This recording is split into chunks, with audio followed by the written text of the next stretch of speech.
La radio, un medio de comunicación que nos permite habitar espacios sonoros. Habita Radio, un medio de transporte que nos conecta con la realidad. Con el tiempo se hace carne lo vivido. Todos los martes, deportes, actualidad, historias de música y charlas con amigos suben hasta el piso 12. El ascensor de Habita Radio te lleva a un espacio de reflexiones y entrevistas. El piso 12. Con la conducción de Carlos Vargas y Marisú Adamo. Todos los martes a las 20 por habitaradio.com.ar. Un lugar donde la comunicación cobra sentido.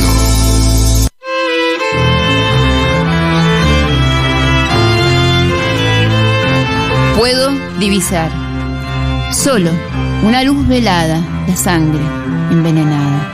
Puedo divisar un mar al abordaje, un gesto indolente y una orilla que muy pocos alcanzan. Una pared cargada de insomnio, en ese pasillo, donde el silencio tiene claridad de ámbar, donde la memoria se guarda del frío, más allá de las nieblas, más allá de las máscaras, de las órdenes, de las puertas cerradas y las ventanas ciegas. Puedo divisar. Bienvenidos a Puedo Divisar, programa del piso 12, esos locos de la azotea que hoy se reúnen como todos los martes a las 20 por Habita Radio. Bienvenidos al piso 12. Buenas noches, ¿cómo les va? ¿Cómo le va Marisú? Muy bien. Amigos del piso 12, programa 2 en Habita Radio. Qué cómodos estamos acá.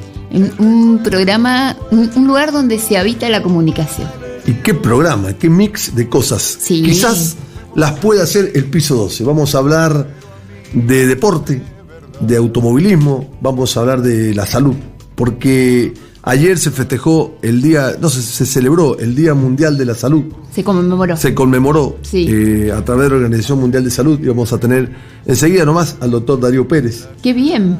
Y se viene un toque de rock en Buenos Aires, los héroes del rock. Uh-huh. Y vamos a hablar con un amigo que creo que es la segunda o tercera vez que está en la radio, pero ahora porque está en la Argentina. Un amigo que es uno de los protagonistas que llevan este estandarte, héroes del rock. Además, uno de los hacedores del rock sinfónico en la Argentina. ¿Quién? ¿De quién habla? Gustavo Montesano. Gustavo Montesano.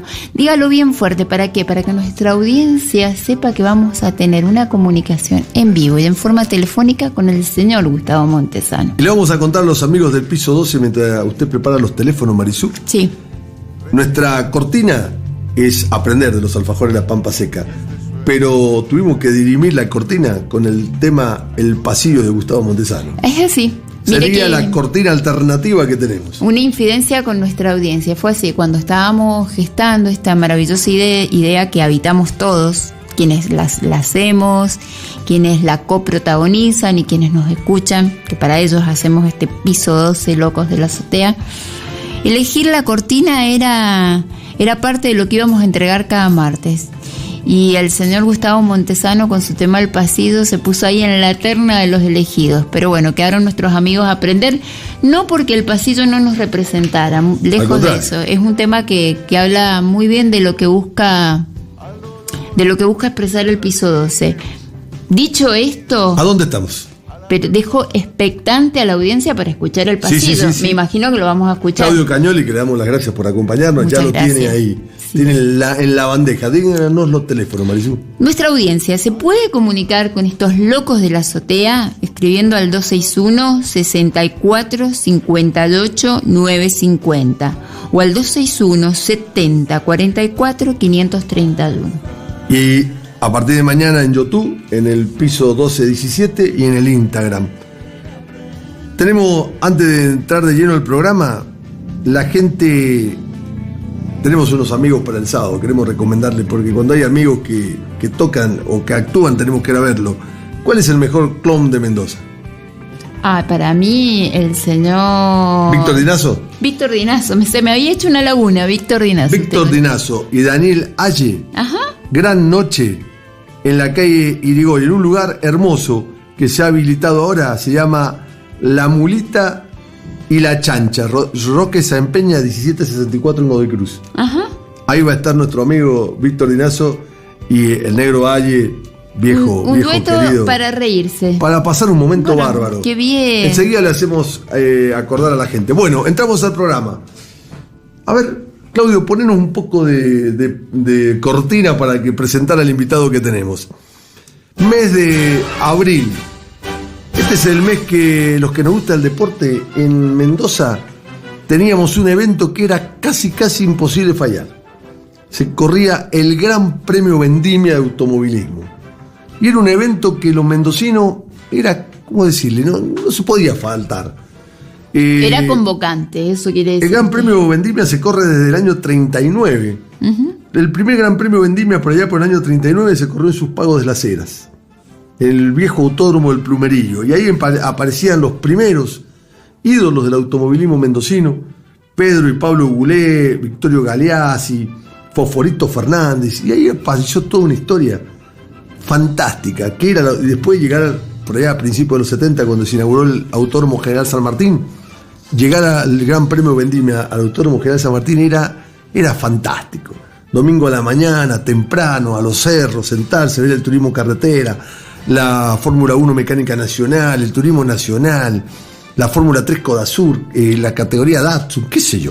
Bueno, pero si alguien sabe de automovilismo en Mendoza, es el señor Orlando Azuma, que lo tengo a mi izquierda, vecino de Villanueva, de la gloriosa Villanueva. Orlando, ¿cómo te va? Buenas noches. Hola Carlos, habla Marisú, muy buenas noches, y a toda la audiencia que está sintonizándonos esta noche, un placer que nos estén escuchando. Yo digo placer porque hacía algún tiempo, como 5 años, que no estaba frente a un micrófono, y bueno, gracias a Carlos Vargas estamos aquí para hablar del Gran Premio Vendimia, que se corrió por primera vez en el año 53 en el desaparecido Autódromo General San Martín, que primeramente se llamó el circuito Juan Domingo Perón, y posteriormente los cambios del gobierno hicieron que se aplicara el nombre de General San Martín.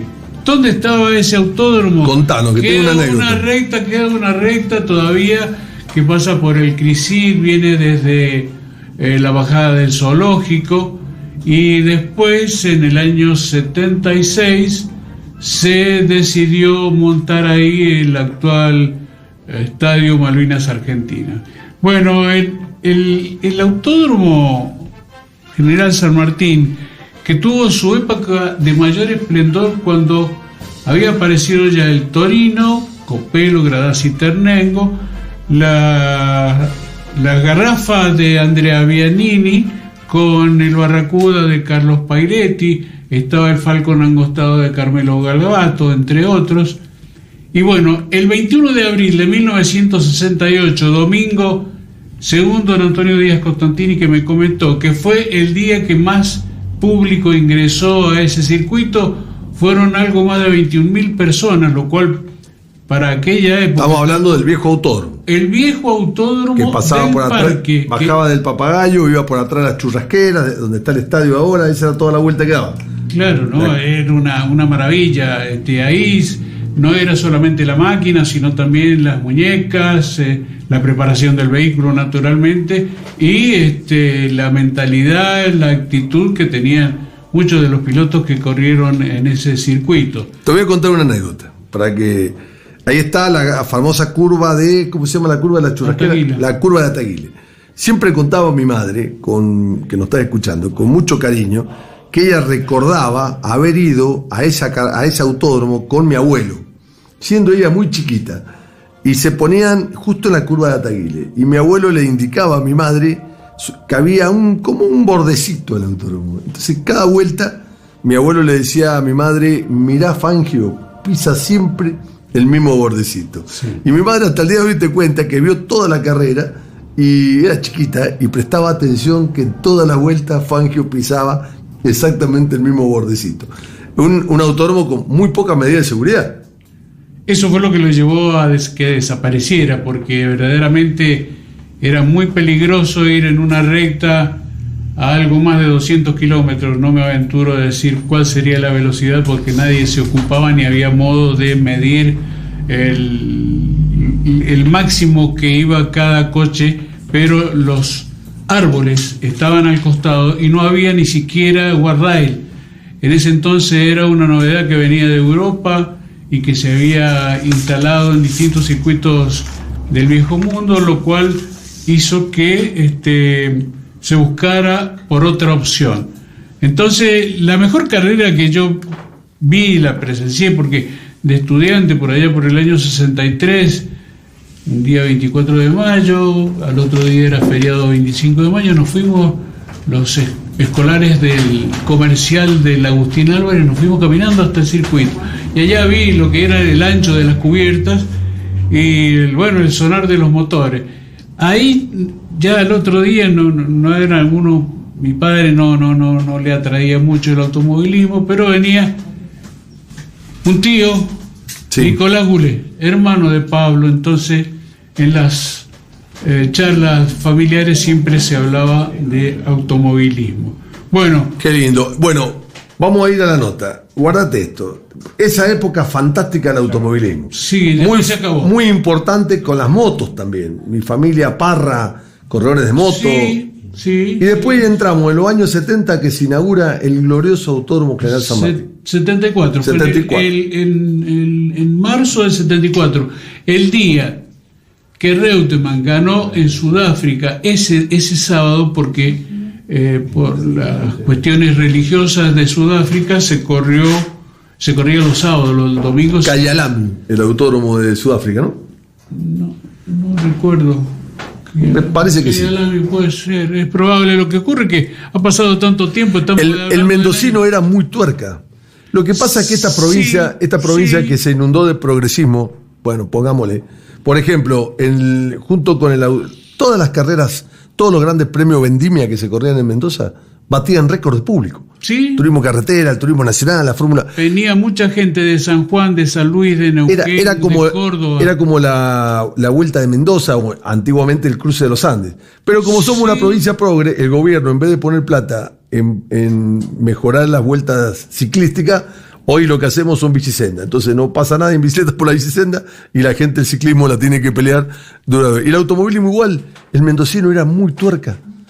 El año pasado fue campeón Santero y los mendocinos no tenemos Después de casi 75 años desde que empezó el turismo de carretera, recién ahí tuvimos la posibilidad de que Julián Santero, mendocino, saliera campeón del TC y ahora también está encabezando el campeonato de turismo de carretera y también el de APAT en la clase número 3. La verdad que es un piloto eximio, que nos tiene que hacer sentir orgulloso, porque todos ya lo conocen como el mendocino volador, lo cual es muy distinguido. Y te cuento algo de cosas que no ocurrían acá. Había un gran premio que se corría todos los años y participaban pilotos nacionales, que era el Viñas y Sierras, así como en la Pampa Húmeda, cercano a Mar del Plata, o por ahí estaba el Mar y Sierras. Aquí en Mendoza se hizo una recopilación, le cambiaron el nombre, Viñas y Sierras, lo cual tiene su historia. Hubo ilustres pilotos mendocinos que ganaron ahí, también de Buenos Aires, y de eso con el tiempo desapareció, porque las calles que se utilizaban eran de circulación ciudadana, claro. O sea, no habían autopistas, ni se imaginaba nunca uno que en la zona de Luján iba a haber tanta, porque ahí es donde se corría, iba a haber tanta digamos atracción de parte de esas competencias, y bueno, y se fue perdiendo. Qué lindo. Bueno, ya nos metemos en algo más contemporáneo, nos metemos en el querido Autódromo General San Martín, las épocas gloriosas del Autódromo General San Martín. Estamos conmemorando el Día Mundial de la Salud. Vamos a entrevistar al doctor Darío Pérez, un doctor sumamente involucrado en la salud, y queremos que nos cuente con crudeza, con frialdad y sobre todo con realidad, porque nos está haciendo falta un baño de realidad. ¿Cómo está la salud en Mendoza? ¿Cómo está la salud en la Argentina?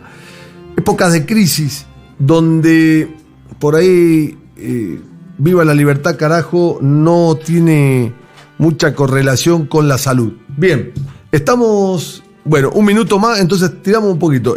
Escúchame, ¿fuiste a la inauguración del Autódromo General San Martín? Sí, estuve el... Fórmula 1 Mecánica Nacional, ¿sí? Mecánica Nacional Fórmula 1 y lo que era Di Palma impecable, gana. no sé si fue Marinkovic, tenía un auto impecable, no sé si fue que me fallaría la memoria en este momento si arriesgara algún nombre, pero lo que sí sé que muchas de las cubiertas de los autos que competían se le adhería el asfalto, estaba fresco, estaba nuevo. el asfalto era nuevo y era una gran ilusión. Ese circuito lo resolvieron en su momento el gobierno con Vialidad Provincial, que fue la que ejecutó los trabajos. Fosforito Fernández, que corrían allá en el Algarrobal, el Borbollón, todo ese circuito. Ídolo en su momento. Oye, don Vittorio Velesi, te cuento algo. Y le digo, don Vittorio, ¿ustedes cómo se veían si tenían tierra adelante?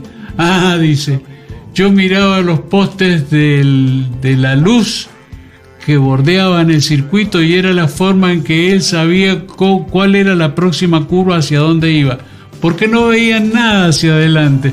Y bueno, esos Quijotes del automovilismo que corrían con motor hirviendo y todo ese tipo de cosas, no, le llevaron mucha emoción. Y a partir de ahí, bueno, después vino Pena, Copelo y toda esa camada de pilotos ilustres que se lucían en Buenos Aires, pero acá en Mendoza no tenían el circuito hasta que apareció ya con mucho avance de lo que es la tecnología, aparecieron todos los ídolos que pasaron por ese desaparecido, porque ha desaparecido el Autódromo San Martín, se lo han comido las vías inestables que estaban alrededor, entonces llegaron hasta ahí.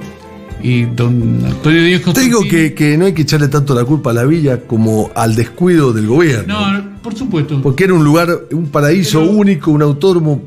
Bueno, San Juan también crecieron la villa y el Sonda está impecable. Claro, pero no sé si será una cuestión de respeto, una cuestión de... Pero hay mucha gente que es desaprensiva y no le interesa probablemente todo. Pero Díaz Constantini me comentó que ellos inauguraron en marzo del 74 y el convenio con el gobierno de la provincia comenzaba en el 72, que es cuando empezaron a construirlo. Y cuando pasaron los 30 años, en el año 2002, en el gobierno de Roberto Iglesias, el director de deportes insistió para que se cancelara, porque ya se había vencido el plazo. No tuvieron ni una consideración de decir, bueno, vamos a darle 2 años más. ¿Sabes cuál es el problema? Dejó de ser el deporte política nacional. ¿Me aguantás un poquito? Adelante, vamos, y seguimos? Tengo en el aire a mi amigo, tipo que sabe mucho, tipo bueno, el doctor Darío Pérez. Darío, ¿cómo te va? Buenas noches, gracias por atendernos. Bueno, qué lindo poderte tener y compartirte acá. Darío, te hemos convocado, además para saludarte, para que sumarte a los locos de la azotea del piso 12, para hacerte una pregunta quizás un poco comprometida. ¿Cómo está la salud en Mendoza? Venimos de conmemorar el Día Mundial de la Salud. ¿Nos podés resumir con la realidad y la crudeza que solo vos lo podés hacer la situación de la salud en Mendoza? Un pantallazo rápido. Dale. Mira, en primer lugar te digo, bueno, hoy se festejó ayer el Día Mundial de la Salud, el 7 de abril, porque se creó la Organización Mundial de la Salud hace 77 años, así que mira, 7 hace 77 años. Con la idea, obviamente, de mejorar la calidad de vida de las personas y del mundo en general, no solamente teniendo en cuenta el tema de salud y enfermedad, sino también la parte social, digamos. Tal cual. Bueno, eso lamentablemente se han conseguido muchas cosas, a través de los años se han conseguido muchas cosas, y otras tantas cada vez vamos peor en este mundo. Parece que no entendemos que tenemos que cuidarnos un poco más y cuidar nuestro mundo, pero bueno. Y algunos gobiernos que inclusive están en contra de la Organización Mundial de la Salud. No hace falta que sean muchos que gobiernos. Voy a ir a la pregunta puntual que me hiciste directamente, si te parece. Sí, Mendoza, queremos saber cómo estamos hoy. La salud en la Argentina históricamente es bastante buena desde hace varios años atrás, porque se generó un sistema mixto donde funciona en forma muy equilibrada la salud pública y la salud privada, permitiendo de esta manera que haya mayor accesibilidad y mayor equidad en la salud, digamos, que todo el mundo pueda acceder a la salud. Hemos tenido muchos defectos, muchos problemas, cosas que todavía faltan, digamos, caminos que falta recorrer y cosas que corregir muchísimas, indudablemente. Pero lamentablemente en estos últimos tiempos venimos retrocediendo más. Producto, y voy a ser muy directo en esto, producto fundamentalmente de gobiernos como este que directamente descarta la posibilidad de que tengamos un Ministerio de Salud. O sea, desde que está este gobierno, el Ministerio de Salud fuera. Como dice el muchacho, el tema es que eso trae consecuencias. Y estamos muy descuidados en ese tema. Y por otro lado, digamos, hay una desidia, mejor dicho, una intencionalidad notoria, marcada, de que todo no gire directamente hacia la salud privada solamente. Por eso te dije lo que te comenté antes, de que existe un sistema mixto. Total, se entiende. Con solamente la salud privada, para mí pocos. Lo que hace que mucha gente quede fuera del sistema, que no puede acceder a la salud. Qué complicado, Darío, disculpame que te interrumpa, qué complicado es entender la libertad y ser libre sin tener acceso a la salud o a la educación. Claro. Bueno, porque esas son las grandes contradicciones que tienen, no solamente en la salud. En el tema que nos pongamos a hablar, vamos a encontrar contradicciones tremendas. Mendoza tiene algunos picos de tuberculosis importantes, por ejemplo, ¿no es cierto? Sí.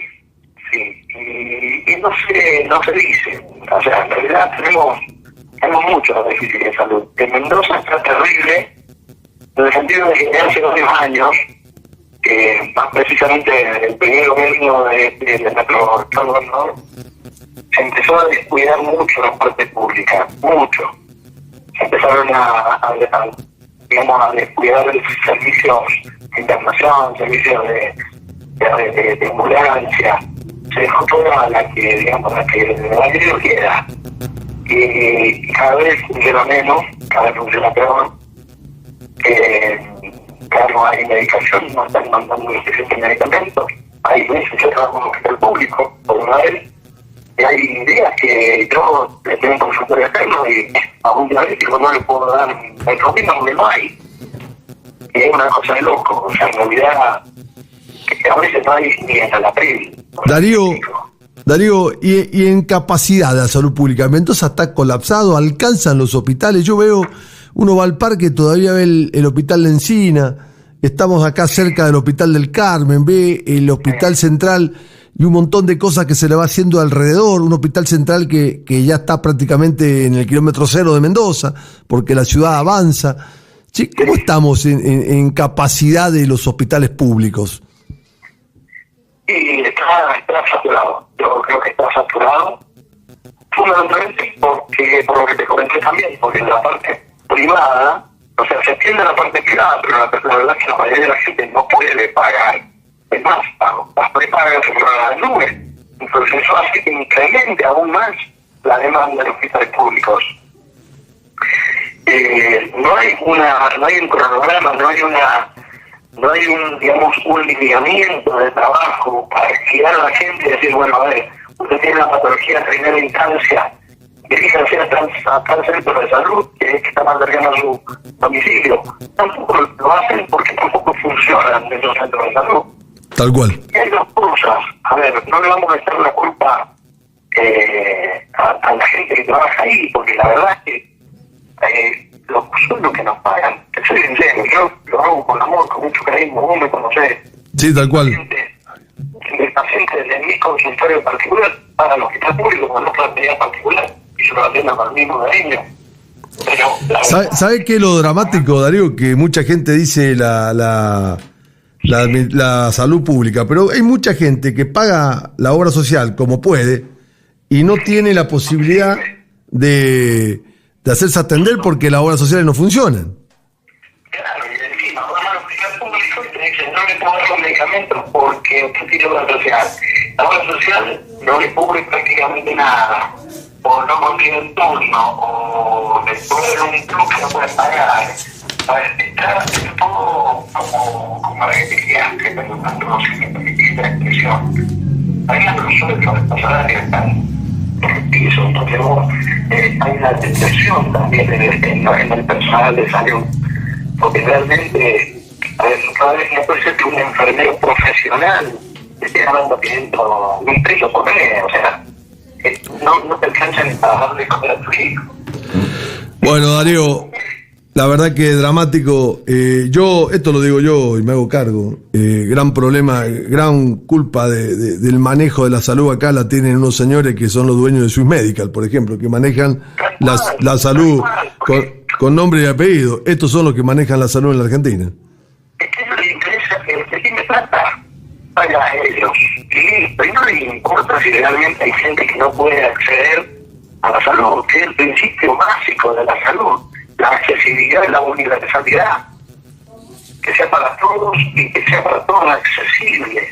Totalmente. Y realmente es una locura lo que se está viviendo. Y bueno, y lo peor del caso es que la gente todavía no ha tomado suficiente conciencia de la bacana que nos estamos mandando con esta. Totalmente, porque lo privado no está invirtiendo y hoy más que nunca, aunque tengas la más cara de la obra social, ya es cada vez más común decir Dios está en todos lados, pero atiende en Buenos Aires. Hoy el que tiene la posibilidad tiene que rajar a Buenos Aires. Mendoza no tiene capacidad de excepto 2 o 3 institutos o médicos particulares, el resto es bastante complicado. Darío, te agradecemos un montón habernos acompañado. Siempre. No, por favor, también un placer y estoy a tu disposición. Bueno, te mando un abrazo grande y médicos como Darío Pérez hacen falta para seguir haciendo frente a la salud. Un abrazo, hermano, gracias. Igualmente, gracias. Chau, chau. Pasaba el doctor Darío Pérez por el piso 12. Dura realidad, dura, Orlando. Una realidad que se pasan oculta. los años y... Hay una cuestión que el doctor dijo, llama la atención los casos de tuberculosis que hay. La tuberculosis se produce por algo que es elemental, que nosotros nos deberíamos sorprender como argentinos, pero la clase política se encargó de sumirnos en la pobreza que estamos ahora. La tuberculosis se produce por sobre todas las cosas por falta de alimentación, claro. Una alimentación adecuada, no comer pan solamente con un yerbeado. Y en una zona complicada por el tema de la respiración. Nosotros tenemos una montaña que nos cuida. Pero en Mendoza, en vez de agrandar el parque, como estamos hablando del autódromo, hacemos rotondas. Entonces está el parque lleno de rotondas alrededor de la fuente de los continentes y no ganamos un metro, excepto que sea un barrio privado, no ganamos un metro hacia el oeste. Bueno, paramos un ratito, Marisol, la vi preocupada, porque usted tiene una obra social que es OSEP, que la verdad... Sí, así es. Funciona, porque hay gente que le pone gana, pero tendría que ser brillante, OSEP. Es la obra social de la mayoría de los mendocinos. Y sin embargo uno termina recurriendo a veces, en algunos casos, quienes pueden, hago esta aclaración, a una salud blue, o sea, una salud alternativa, no la salud que le suministra la obra social. Uno paga.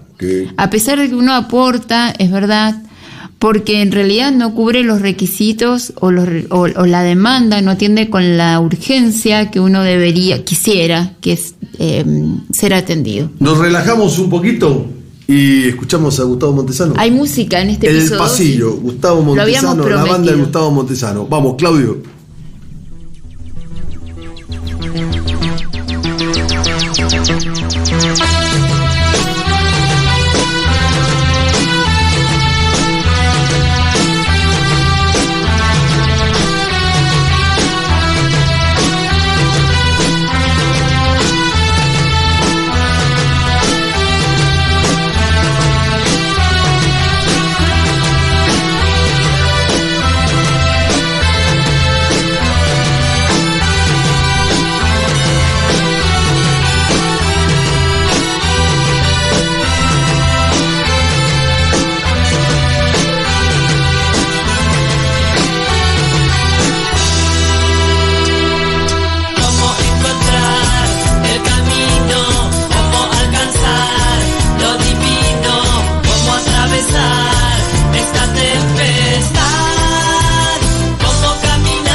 tu figura que me llama y me invita a compartir la noche. Veo dedos que se mueven y que afirman y que niegan y me hacen sentir el temor. Qué temazo, El Pasillo. ¿Le gusta, Marisú? Muchísimo, muchísimo. De hecho fue el tema que inspiró el texto de apertura. Y tantos momentos lejos puedo divisar. Y son los lujos que nos damos por Hábitat Radio y los lujos que nos damos en el piso 12. ¿Quién tenemos del otro lado del teléfono? Nada más y nada menos que al señor Gustavo Montesano. Gustavo, ¿cómo estás? Buenas noches. Hola, buenas noches. Muy bien, ¿y ustedes? ¿Conoces al que está cantando ahí en el tema? ¿El Pasillo? Me temo que sí. ¿Lo conocés más o menos? Sí, qué grande. Más o menos sí. Estás en Buenos Aires, estás en suelo argentino, volviste, te estás preparando para un show bárbaro que va a estar Hábitat Radio, que vamos a estar con Marisú.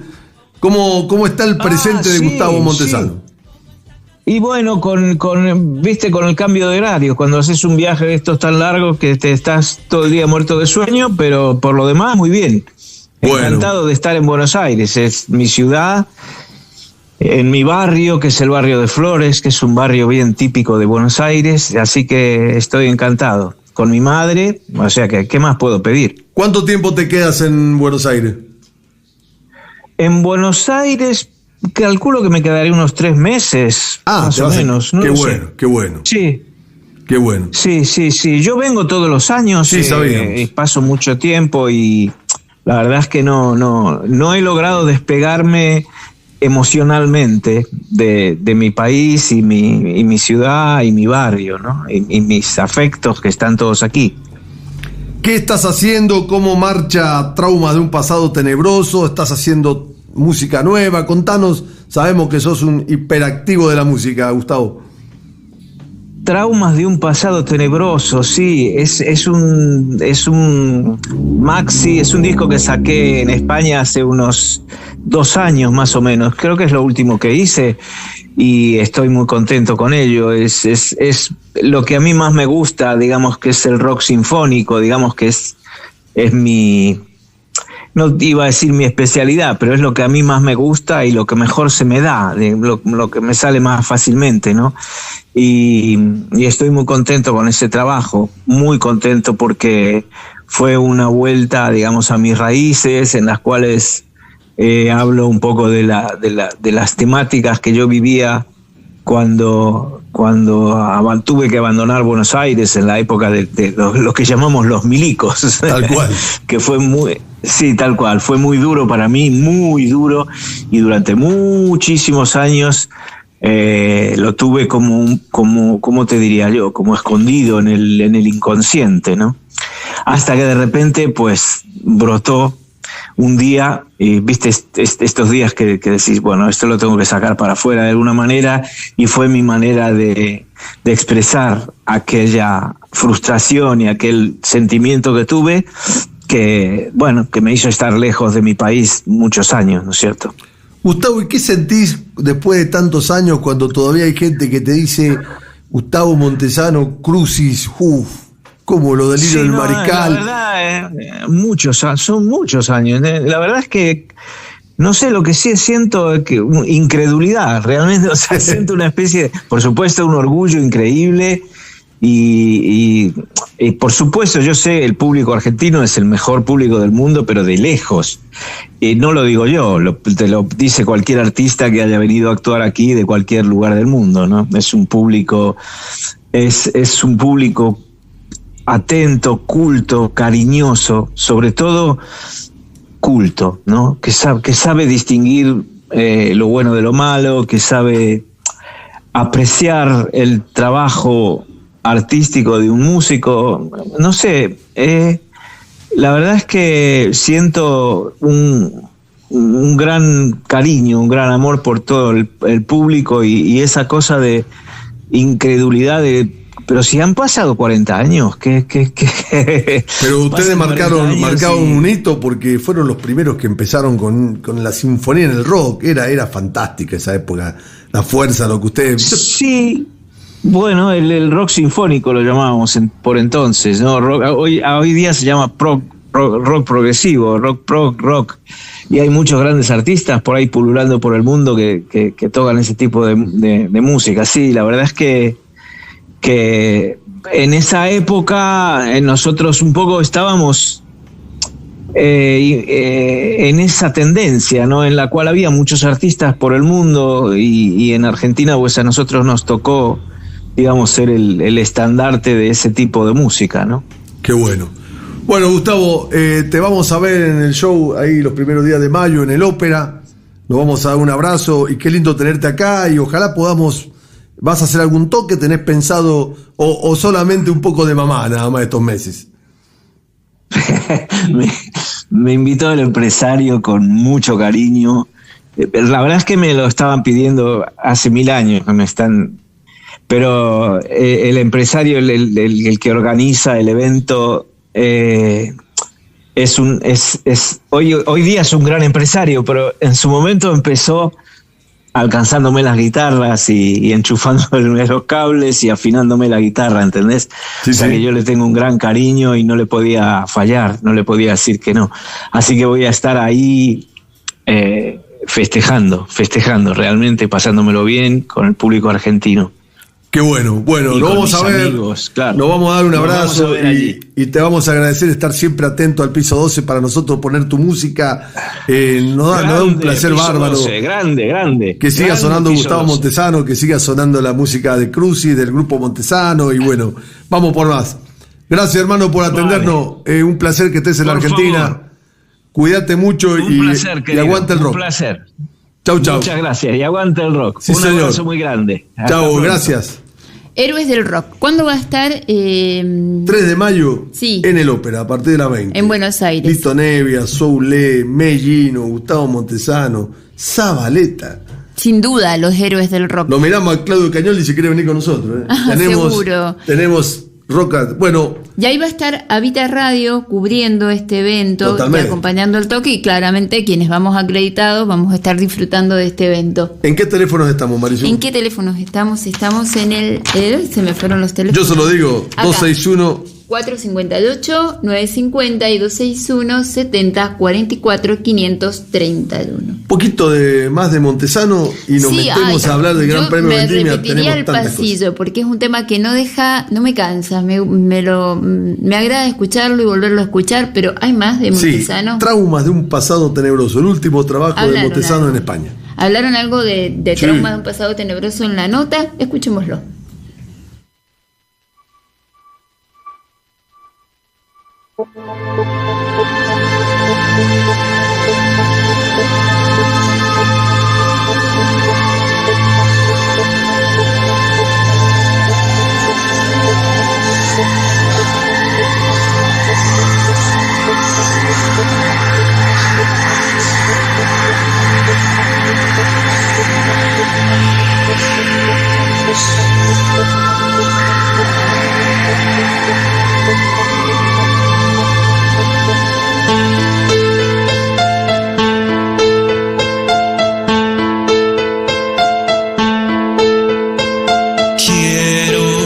despertar, pero el sueño es tan real.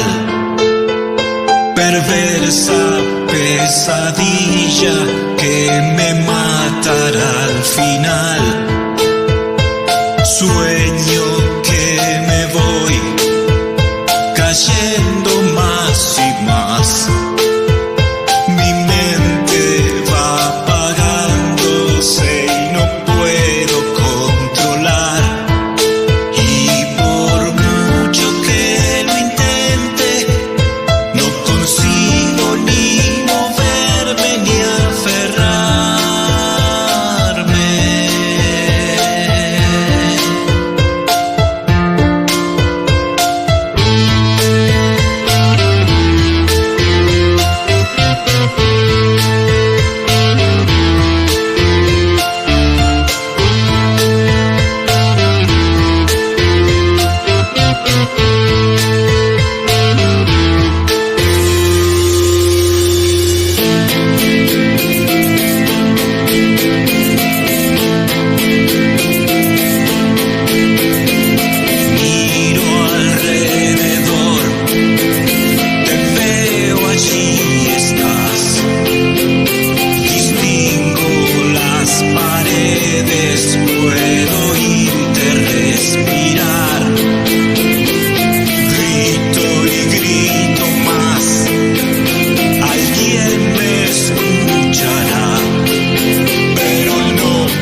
Gustavo Montesano.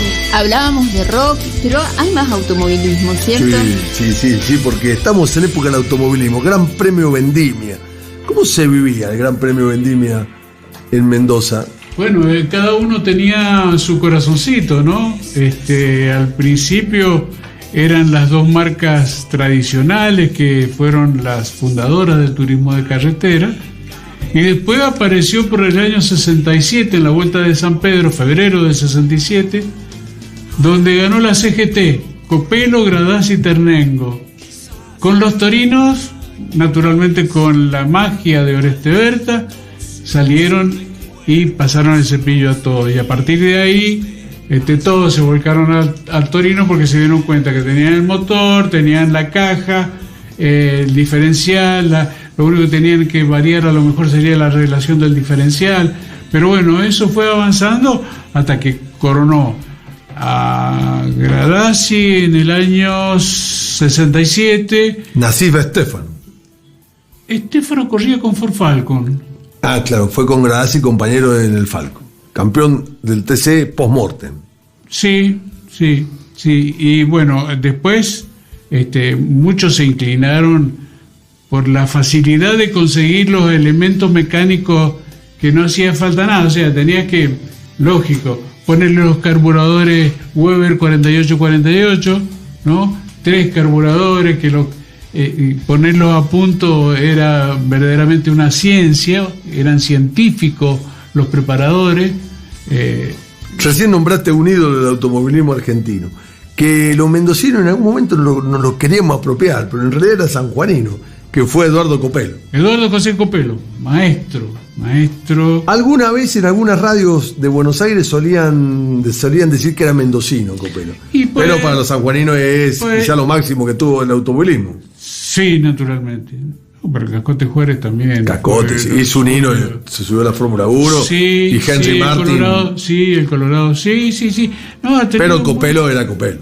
Claro, lo mismo que Jorge Ángel Pena él nació en San Juan, pero de chico lo trajeron acá.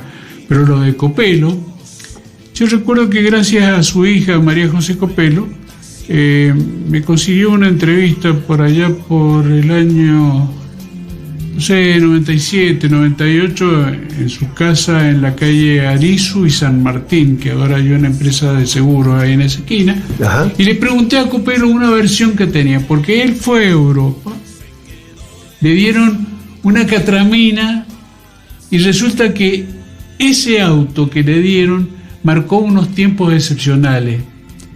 Y habían muchos de los italianos que lo vieron probar y decían, o este es un loco o este es un genio. Y resulta que hubo una mano negra de un argentino, que no lo voy a nombrar por respeto a su trayectoria, que dijo, no, ese hombre está, no lo traiga, no. Resultado, Copelo se perdió la oportunidad de ir a demostrar lo que era allá en el viejo mundo. Así que bueno. Bien, nos metemos en el Mendoza. Se inaugura el 74, me dijiste, el autódromo. Sí, en marzo del 74, con Mecánica Nacional Fórmula 1. La gente joven, usted me pareció que por ahí no sabe, existió la Fórmula 1 Mecánica Nacional. No era la Fórmula 1 Internacional, pero era un auto fantástico. Era una copia.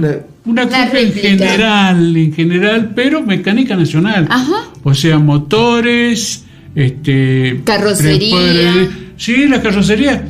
Omar Almeida tenía el número 14, un auto rojo, que ese sí corrió ahí en el Autódromo General San Martín Viejo, en el parque, y era una copia de una Ferrari, de aquel entonces, claro, estoy hablando del año 68. Y bueno, el auto que después lo pintaron de naranja, el auto de Pairetti, que era un 7 bancada, Chevrolet. Y Jorge Omar del Río, Kisling, Jorge Omar del Río, maestro. Él tenía incluso una escuela de pilotos. Claro, sí. ¿No? Son los grandes referentes los que han hecho. Y Mendoza explotaba. Había automovilismo en Mendoza, Mendoza explotaba. Sí. Pero yo no entiendo. Bueno, Córdoba tuvo su época por allá por el año 67, cuando inauguraron en Altagracia, un autódromo que pintaba para hacer más, pero se quedó ahí donde está. Sin embargo, Córdoba, después se inauguró el Sonda, y todo eso generaba mucha expectativa, pero acá en Mendoza costaba mucho, yo lo sé en su momento, para conseguir auspiciantes para hacer una transmisión, para hacer una competencia, y es duro el empresario mendocino respecto del automovilismo. Probablemente con esta nueva onda de este chico de Pilar que Colapinto. Franco Colapinto, que ha despertado muchos intereses, más aún auspiciado por empresas como una multinacional argentina de combustible y petróleo. Sí, un músico de música rap como también, Bizarrap. claro. Entonces, todo ese tipo de cosas lo ha extendido. Más aún, los niños chicos ya están hablando de Franco Colapinto, que ojalá en estos días se resuelva su futuro, pueda ser. Dicen que debuta en Imola, en la carrera en Italia. Dentro de 2 carreras está debutando. Bueno, ojalá, pero vamos a Mendoza. Venía el turismo carretera, venía la monomarca Datsun, y había un mendocino. Turismo nacional. El turismo nacional, pero había un mendocino que era de Palmira, que le ponían un auto, que se subía al auto, y la gente explotaba, pero una cosa de loco. Y se prendía. Juan Manuel Vasco, el pelado era un fenómeno. Corría con el número 74 en moto, en motocross, era un maestro que incluso se dio el lujo, Cristóbal Arnold, director de la fiesta de la vendimia del año 1987, de poner como brujas que volaban en el escenario a los hermanos Vasco, que se lucieron con las motos, con la rueda levantada, y ellos con unas lonas que simulaban ser brujas, que fue un espectáculo maravilloso. Juan Manuel y Miguelito Vasco. Lo tenemos que conseguir a Juan Manuel. Qué curioso el dato de transpolar el automovilismo, que parece ser una disciplina rígida, dura, a lo artístico. Cristóbal Arnold, que el año pasado se nos quedó sin invitarlo, porque estuvimos en contacto con él, hay que traerlo a la radio. Un tipo Cristóbal hace mucho que ha fallecido. Claro, pero hablamos del hijo. Del hijo. Sí, que vos hablabas de Cristóbal, claro, del hijo. Claro, él habla de Cristóbal Arnold padre y el hijo, Cristóbalito. Tenemos que invitarlo. Que es hijo de la maestra Gladys Raval. Claro, tal cual. Bueno, lo de Vasco era fantástico. Y la gente se volvía loco. Se alquilaba un coche, que no era un coche de punta, vamos a ser honestos, pero sabían que iba a correr Vasco, y ese era un imán para que mucha gente fuera a llenar los escaños de lo que era el Autódromo San Martín, y verdaderamente se sentía el fervor del público. Terrible. La gente que no sabe, usted, Marichu, que no lo vio, el autódromo, porque Marichu sigue el automovilismo, porque hemos ido a cubrir el TC al Villicum, por ejemplo. Pero el General San Martín no tenía tribunas. Ajá. Era natural en las tribunas, la gente se ponía en los cerros. Y desde ahí observaba. Pero el cerro estábamos pegados uno al lado del otro. Se copiaba lo que era el Sonda. ¿Quiénes iban a San Juan en la madrugada viajando para llegar allá? Y lo primero que se hacía era el asado, porque el marco que tiene. Orlando, todavía. el sonido de los autos en el Sonda. No lo escuché nunca más. En otro lado. La quebrada del Sonda era. Y a vos te gusta el turismo nacional, lo siento. No, a mí me gustan todas las categorías nacionales buenas. No me gustan, por ejemplo, cuando se corría en los barrancos, donde era muy riesgoso para los pilotos, para el público. Si se salía un auto afuera que se tocaba con otro por la disputa de la competencia, y verdaderamente dejaba mucho que desear el aspecto de la seguridad. O sea, le tocó lo mismo. Además, eso era de los hermanos Barrancos, que ellos explotaban toda esa zona que eran ripieras. Yo tengo una anécdota en los barrancos, una llegada del cruce de los Andes. Ah, sí. Con Contreras en la punta. No se podía entrar en los barrancos, si la gente, por los parlantes, pidiendo por favor que hicieran un lugar para que entrara el negro Contreras, que venía bicicleta con un tal Serrano. Creo que era sanjuanino Serrano. Y era una cosa de loco. Pero volvamos al General San Martín. Te lo dibujo. Bueno, salíamos del puente de por arriba, que vos en la tribuna oficial, vos eras periodista y estabas en la torre, pero lo que estábamos en la tribuna los veíamos venir a los autos arriba del puente. Y agarraban la horquilla. Esa horquilla era una horquilla jodida. Había que tener muñeca, había que apuntar bien a la entrada. Era una cosa heroica para los automovilistas. Sí, no, sin duda. Y además vos llegabas, frenabas, bajabas los cambios, pero el auto tiraba hacia afuera. Así como el rulo que está después de la vigorita en el Sonda, vos vas bajando y cuando doblás sentís que la pared del cerro te atrae como que fuera un imán. Era una cosa, y de ahí picaba recta principal y a la entrada de un puente, bueno, que en algún momento hasta fue trágico. Sí. La entrada del puente y la salida del puente fue en noviembre del 75. Y de paso lo vamos a recordar. Poggio, un gran Nelson piloto Pollo, mendocino que generaba también mucha atracción, fallece ahí en un premio Vendimia a la entrada del puente. En un accidente. En un accidente de auto. Pero bueno, además la visión que tenía el general San Martín era fantástica, se veía todo. Uno se daba vuelta y lo veía atrás. Di Palma hizo una propaganda, un aviso televisivo de unos cigarrillos que ya no están a la venta, donde se ve en la pendiente de la recta principal al fondo el Cerro de la Gloria y más abajo se ve la ciudad de Mendoza. Fue una verdadera, eran genios en ese entonces, no había tanta especulación con los segundos que duraba una publicidad, no. Bueno, ese fue un aviso sensacional. Bueno, vos llegabas a la curva que había que doblar, porque después cuando estabas... Doblabas a la izquierda y salías a la derecha. Claro, y doblar a la derecha, había que llevarlo porque siempre tiraba hacia afuera y eso era, todo manejo tenía que ver naturalmente con cómo se preparaba, cómo se armaba la suspensión del auto para que fuera verdaderamente dócil, porque después estaba la pendiente, la subida, llegaba hasta la curva del Sol, que era bien la parte de arriba, y después bajaba, que parecía que venías con un avión, y la parte jorobada, por no decir jodida, la parte era cuando comenzaba el descenso para pasar por sobre el puente. Ahí los autos estaban 8 segundos por reloj cuánto cargaban la rueda delantera derecha. El auto se inclinaba entero. No, el auto se inclinaba entero y además por la fuerza centrífuga se iban hacia afuera. Hubo un expresidente, que no me acordaba del apellido, y mirando los archivos, el Titi Escordo, el Colorado Escordo, que fue presidente en funciones, no sé. Sí, Federico. Bueno, el Titi Escordo, en una oportunidad, fue presidente también del Automóvil Club Mendoza, en una oportunidad se fue tan afuera que el auto se metió por debajo del guardrail y pasó un momento muy jorobado, muy exigido, porque hasta casi poniendo en riesgo su vida.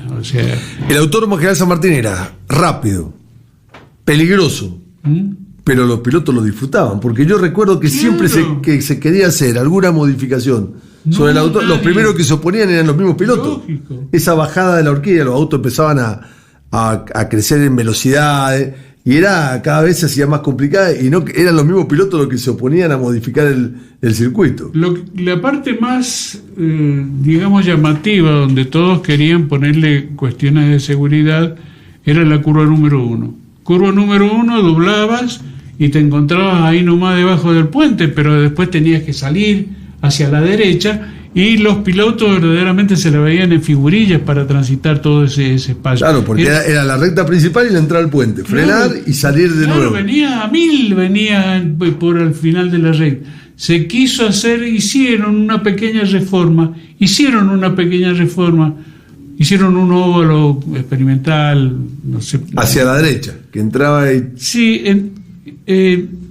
llegabas, en lugar de doblar a la izquierda, te abrías a la derecha y entrabas. Y entrabas a la parte de la bajada de la curva del Sol. Sí, me acuerdo. Bueno, eso fue como un óvalo para algunas carreras. Hubo también un circuito de karting donde algunos chicos en ese momento, hablo de Julián Fernández, de Matías Galaf, eran todos chicos que empezaron en la escuela del karting. Porque lo último que termina en el Autódromo General San Martín fue el kartódromo, aguantó más que el circuito. Sí. Y también hubo un evento muy loco que trajo Castro Díaz, que te debes acordar, que fue la carrera de los Sidecar, ¿te acuerdas? Ah, sí. Trágica carrera, sí, pero era un espectáculo que para Mendoza era único.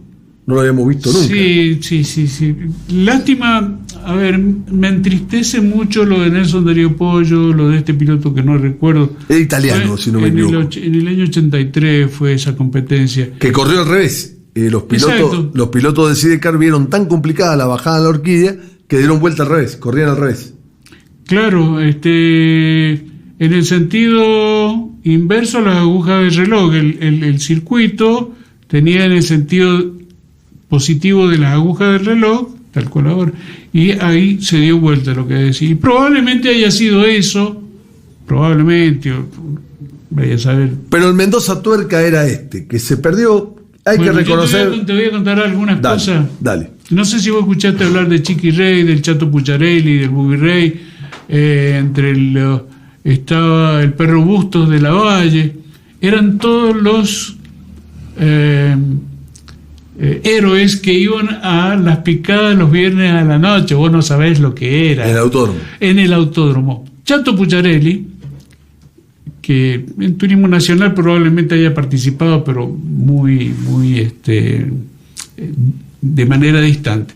Chato Pucciarelli venía por la recta principal, venía la curva plana, y cuando doblaba el auto se levantaba y se veía el cardan, se veían las dos ruedas, la delantera y la trasera del costado derecho levantada, y eso hacía la locura de todo lo que yo tenía, no sé, 18, 19 años, trabajaba en el correo en ese entonces y me iba, terminaba mi reparto de telegrama y después me iba al autódromo a verlo. O sea, total era cerquita en bicicleta, con 18, 19 años. Todo estaba toda la polenta, pero el esfuerzo lo ameritaba porque el lugar era muy lindo. Ahí se hacían asados, algunos llevaban una bebida estimulante o... Era una época bárbara. Bueno, sí. Orlando, se nos va yendo el programa, Marisol. Se nos va yendo el programa muchísimo. ¿Me deja hacer una pregunta? Yo tengo una más por Orlando y nos vamos.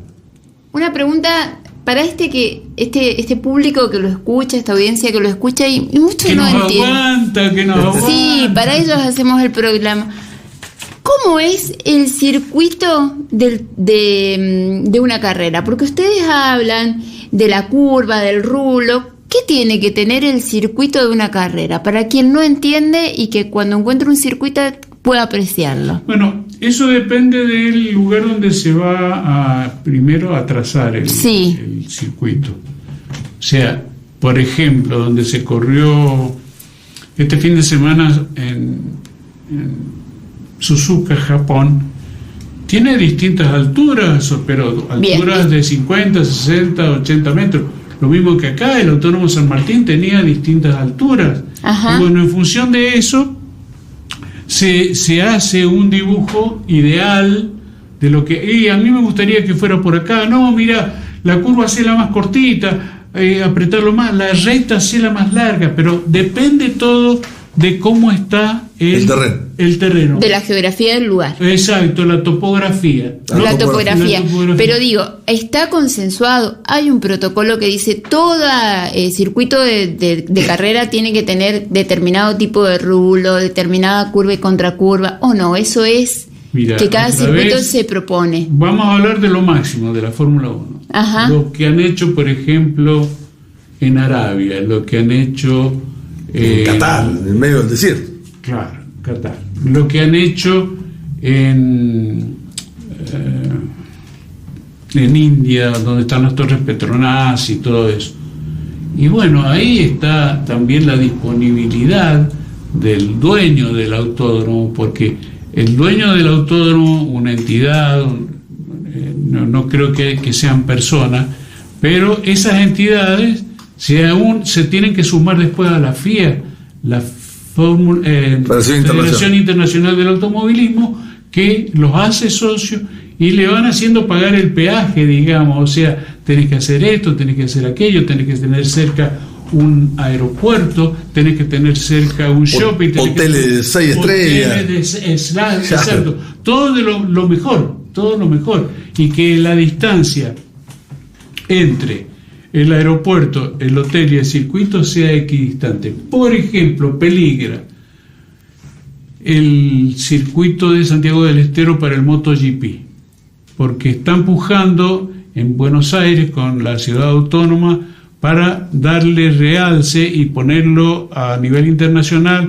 al autódromo municipal de los hermanos Galvez. ¿Por qué?